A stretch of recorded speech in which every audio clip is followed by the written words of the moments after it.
Hello everyone. Today we will do chapter 3rd of economics, that is the poverty as a challenge. In this chapter we will read about the poverty and the causes which were responsible for it. Okay, and we will see the different indicators of the poverty and the interstate disparities. The chapter is poverty as a challenge. So first of all we will see the meaning of poverty. Okay, usually the level of income and the consumption are used to define the poverty. In India, the poverty has been defined as a situation in which a person fails to earn income sufficient to buy him bare a means of subsistence. Okay, in simple terms we can say that if a person is not able to retain his basic needs, he or she is considered as poor. Okay, I hope you are able to understand the meaning of poverty. Now we will see the other indicators of the poverty. Okay, so there has been a significant decline in the poverty since independence. In 1960-61, more than 34% of the India's population was living below the poverty line, which has declined to 22% in 2016. Although there has been a reduction in the poverty ratio, the success rate of the different states rise from each other. Okay, we will see it. So along with the income and consumption, now the poverty is looked through other indicators like illiteracy level, lack of access to health care, lack of job opportunities, lack of access to safe drinking water, and the sanitation. Okay, nowadays the concept of social exclusion is becoming very common in the analysis of the poverty. The word social exclusion refers to the people who belongs to the backward classes, and you have already read about them in your previous classes, that they are the people who belongs to the backward classes like SCs, STs and OBCs. You have already know that how they were exploited, okay, which led to their social exclusion. So the concept of social exclusion is becoming very common in analyzing the poverty. Okay, now the next point is interstate disparities. Okay, so the proportion of the poor people is not the same in every state. In 20 states and the union territories, the poverty ratio is less than the national average, that is, I have just explained you, that is 22%. Okay, means the total percentage of the people who used to live into the below poverty line is 22%.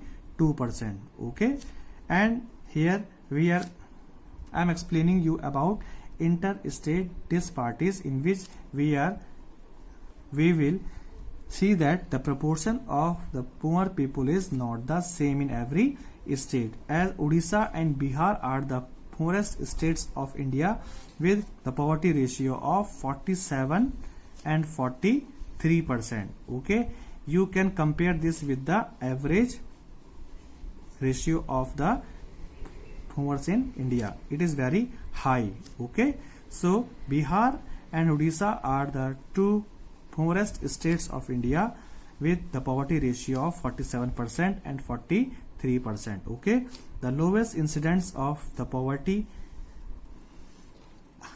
is found in J&K with the poverty ratio of just 3.5%. Here you can compare all the three states. Okay, this is called interstate disparities, where we can see the variations or the great difference between the states in terms of their poverty ratio.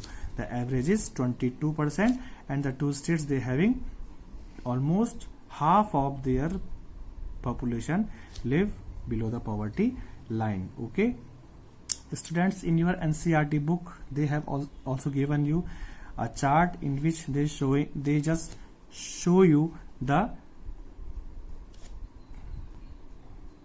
poverty percentage of the different states. So please, if you having the NCERT book, see those charts and the graphs in your book also. It will give you a great help to understood this topic, that is interstate disparities. Okay, the next topic in your book is the global poverty scenario. Okay, so it is very true that there has been a substantial decline in a global poverty, though the global poverty is reducing, but there are vast regional variations. Means not all the regions they are equally promoted in terms of poverty reduction. Okay, so poverty has declined substantially in China and Southeast Asian countries due to the rapid economic growth and the massive investment in human resource. Okay, but the rate of the reduction of the poverty in South Asian countries are still very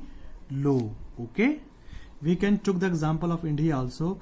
So the poverty in India has also declined, but the rate of reduction is very low. According to the World Bank's definition, 22% of the total population is still living below the poverty line. So in India, 22% of the people they are still lives below the poverty line. Okay, so it is very true that means under the global poverty scenario, it is very true that the ratio of the poverty is declined, but it is not equal in all the regions. Okay, some regions they are doing very good and some regions they are even more poor than before. Okay, so in context of India, we can say that the poverty in India has declined, but the rate of reduction is very low. Okay, and if we compare it with the sub-Sahara regions, so the sub-Sahara regions include Algeria, Libya, Nigeria.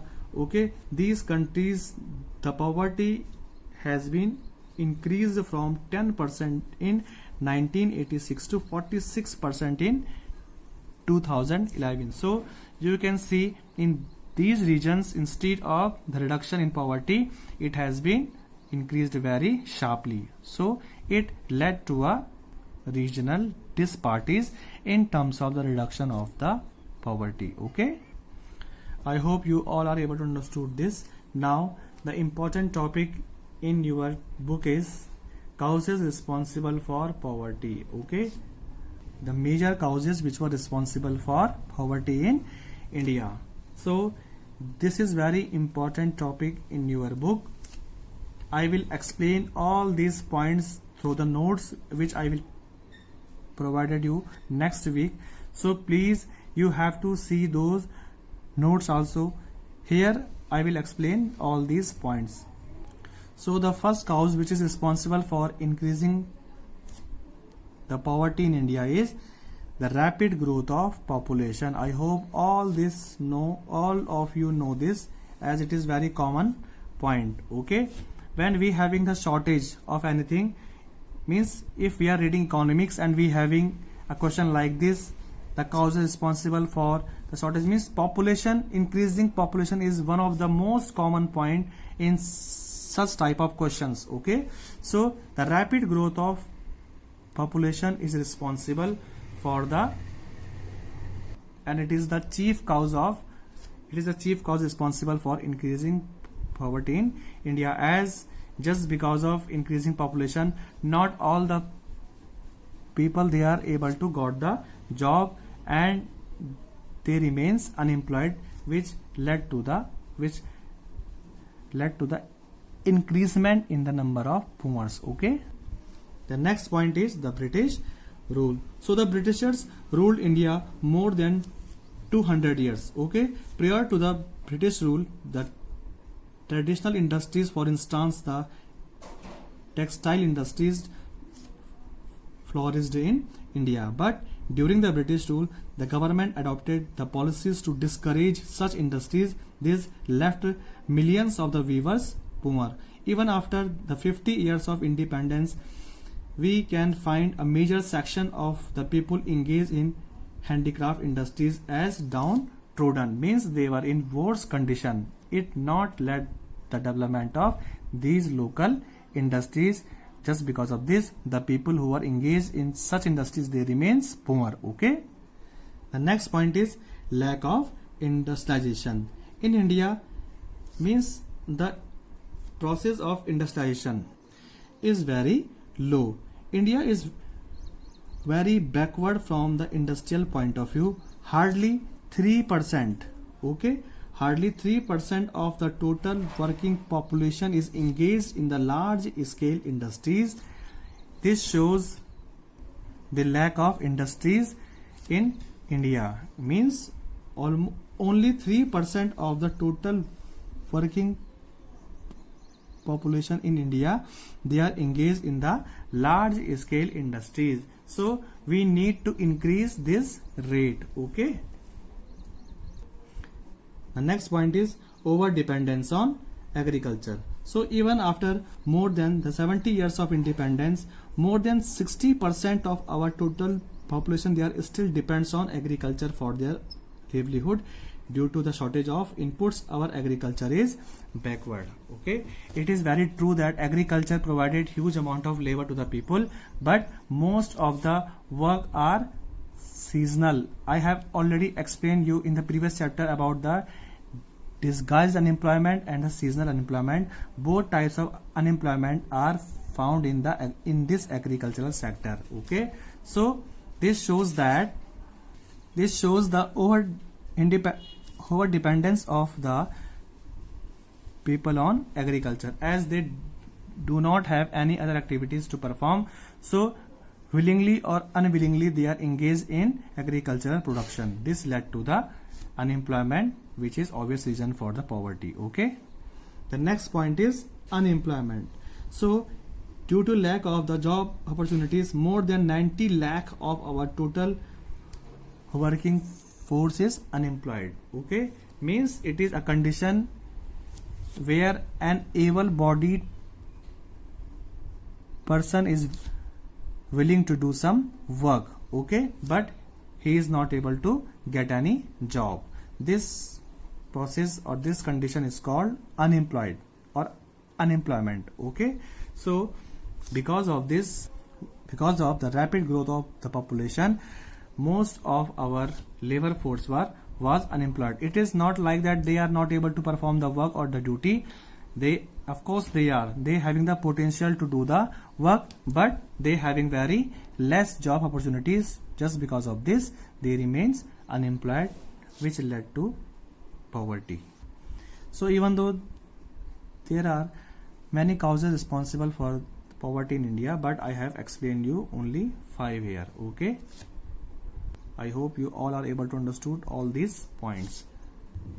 Now the next point is, we will see the steps taken by the government for the poverty alleviation or to remove poverty from India. Okay, so to address the poor, a need for targeted anti-poverty programs was strongly felt, and I will explain here some of the chief programs. Okay, the first one is Prime Minister Rozgar Yojana. Okay, this program was started in 1993. Okay, and the aim of the program is to create self-employment opportunities for the educated unemployed youth in the rural areas and the small towns. They are help in setting up small businesses and industries by providing them some cheap, affordable loans. Okay, so here the point you have to remember is, this program was started in 1993 and the aim of the program was to create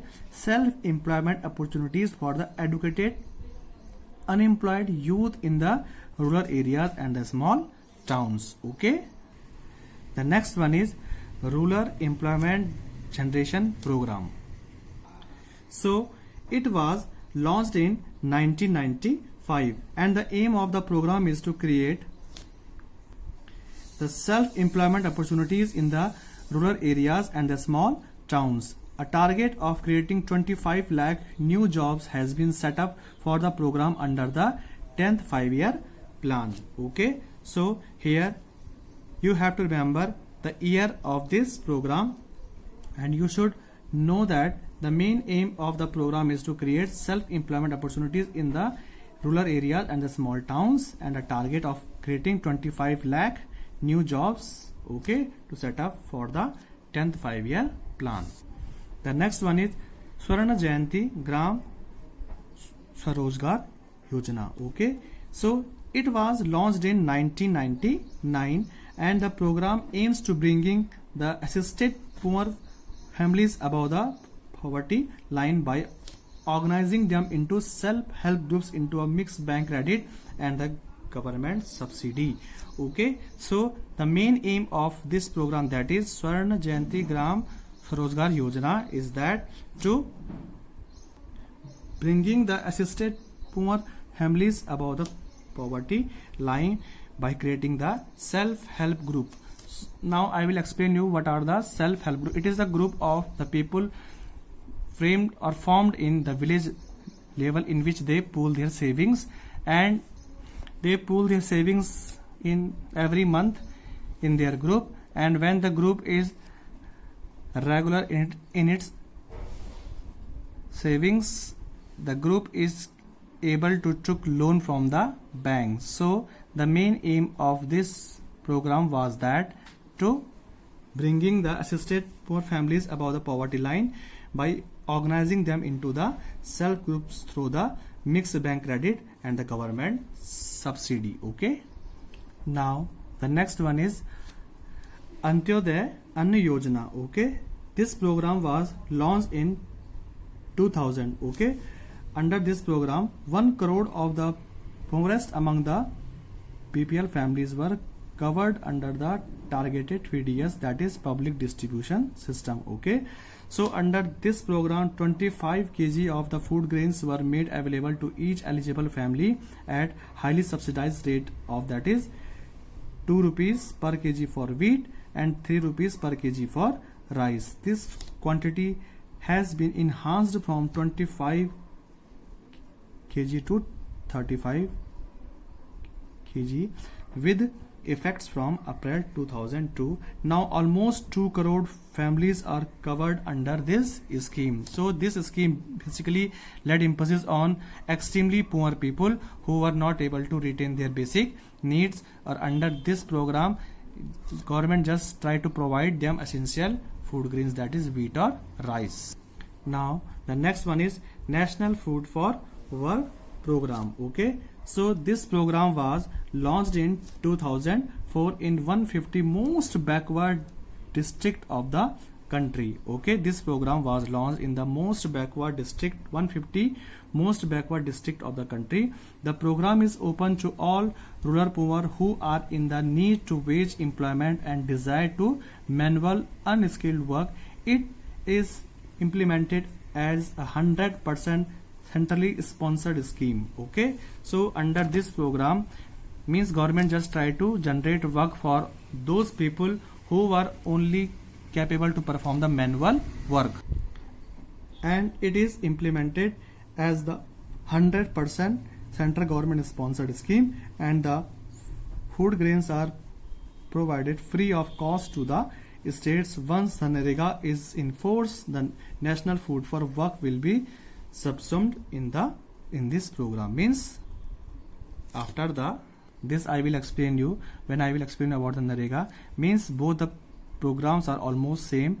Means these programs are initiated in those regions where the people are almost extreme backwards and they are only able to perform the manual work. So in return of their work, government just try to provide them essential food grains.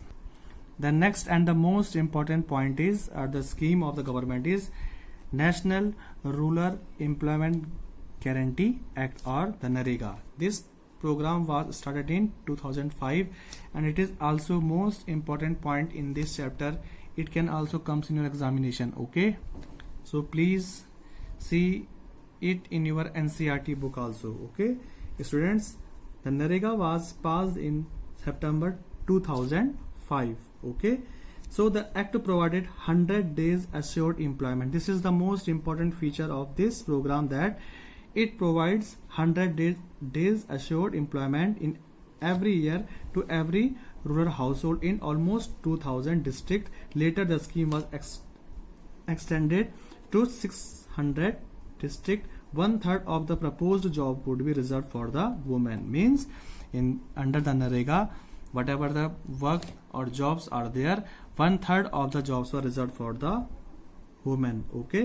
The central government will also establish National Employment Guarantee Fund. Similarly, the state government will establish the State Employment Guarantee Fund for the implementation of the scheme. And under this program, if an applicant is not provided employment within 15 days, means it is an important function or the feature of this program that if a person who is applied under NREGA and if he is not able to have any job within the provision of 15 days, he or she will be entitled to a daily unemployment allowance. Okay, this is an important feature of this act, that is NREGA.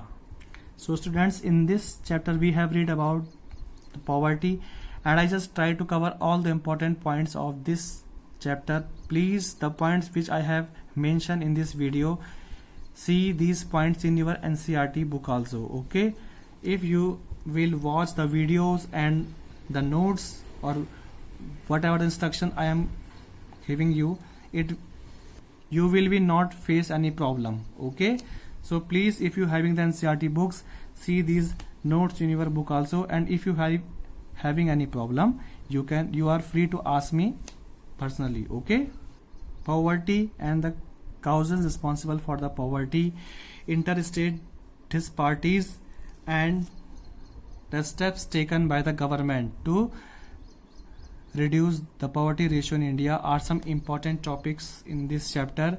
So please see these points in your book also, and next week I will provide you the notes of all these points. Please see those points also, it will help you. Okay, thank you.